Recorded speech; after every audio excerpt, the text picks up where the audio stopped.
What I do is I'm a leadership coach. I work with senior executives throughout the world, helping them be better leaders. I have a firm based in Princeton, New Jersey that does that.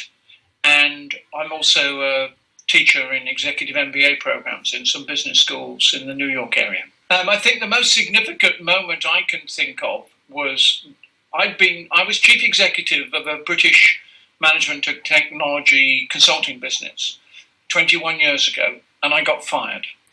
And I was in a pretty bad state of anxiety and worry, having been fired. And I was driving along the Pennsylvania Turnpike one day, and I suddenly got this thought that came into my mind, which seems naive now, but it was, don't you think it would be a good idea to do something for other people rather than try and grab at everything for myself?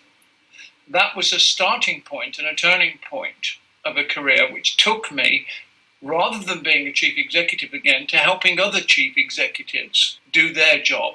And that's how I started working with leaders. I simply went out there and said, I'd like to help you in some way, and gave the best that I got in conversations with people. And I discovered a couple of things quite quickly. One is they would invite me back, and the second is that they would pay me to have the conversation with them. And that's how I started the firm.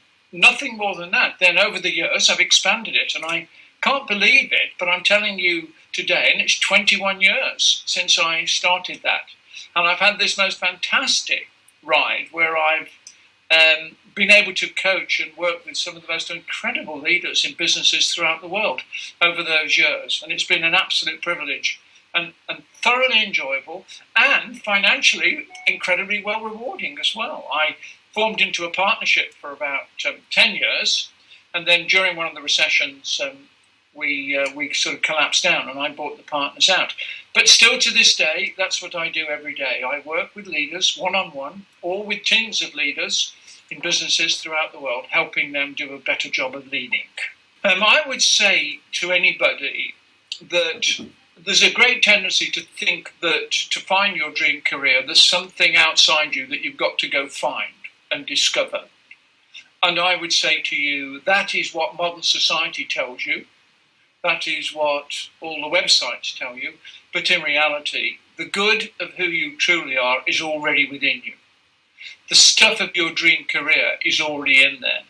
The process of engaging in a dream career is about revealing more of that stuff that's already in you.